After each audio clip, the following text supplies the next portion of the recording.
For you are all sons of Elohim through faith in Messiah Yeshua. We are all sons of the living God. You think about that statement for a second, because we were not always sons of God. There's a familial status change. Something happens. This faith is the linchpin to this, to take us out. We were sons of the devil. We were sons of the world. We were men caught in deception. We were people that believed lies, have no hope. But through faith, through that powerful act of faith that we put in the Messiah Yeshua, now all of a sudden we become sons of God. Now all of a sudden we're given hope. Now all of a sudden we have the truth. We have wisdom. We can have life. Paul could not stress this more. I mean, go back and just reread it all together, from the beginning to end. Read Galatians, and Paul is trying to stress the emphasis of faith and the power of faith. It is powerful. It's life-changing, supernatural, where you change families immediately. That's an incredible thought. That's an incredible concept. Now he continues. He goes on and says this: for as many of you as were baptized into Mashiach have put on Mashiach. What is Paul's intent? What is the mark that he's trying to hit? What is he conveying to us in this epistle, or to the Galatians? Well, we understand the baptism part. Okay, we're baptized. We make the profession of faith. Therefore, we go through the baptism of his death and resurrection. Got that. But what does it really mean to put on Christ? Well, let's go back to Colossians 2:11.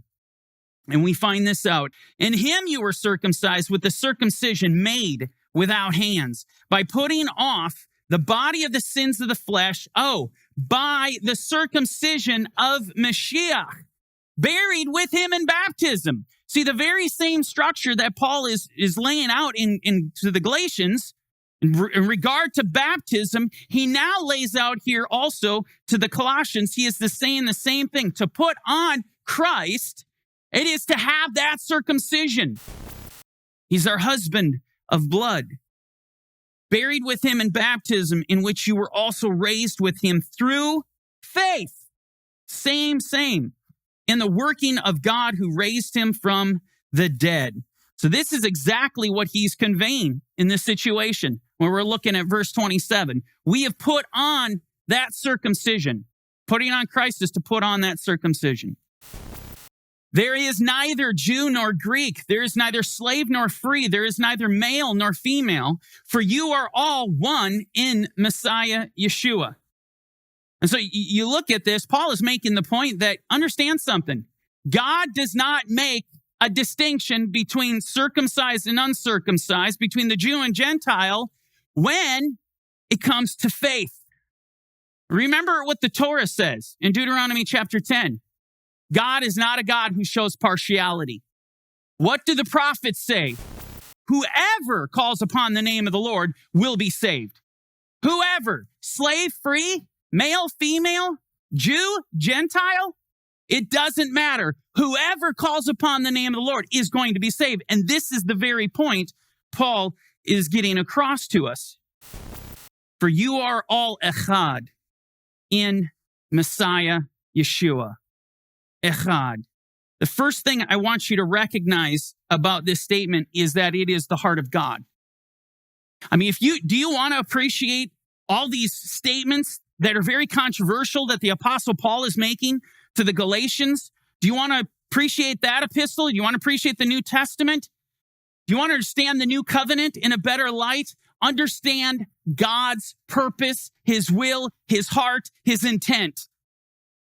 To make two men, Jew and Gentile, circumcised, uncircumcised, to make them echad.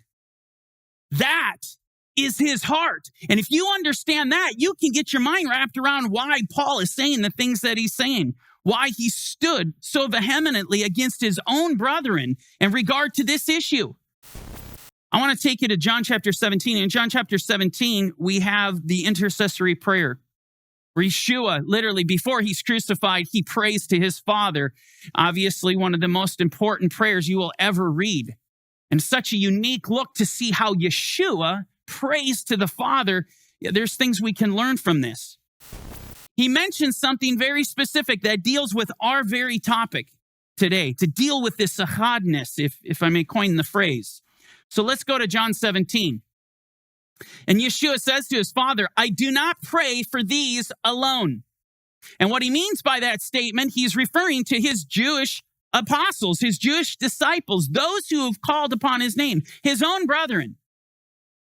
And he says, I do not pray for these alone, but also for those who will believe in me through their word. Think about that statement.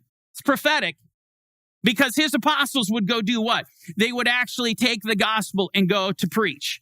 And it would be to the Jew first, and then it would be to the uncircumcised. The nations would receive the gospel. And according to Yeshua's prayer to his Father, he's praying for them. Now that's amazing. What's he praying for, though? I mean, where is he going? Well, we learn this, that they all may be one. This is the prayer. This is the heart of Yeshua. You think about this for a second. Whoever believes in him, Jew, Gentile, circumcised, uncircumcised, Yeshua's prayer, his heart, is that they be echad.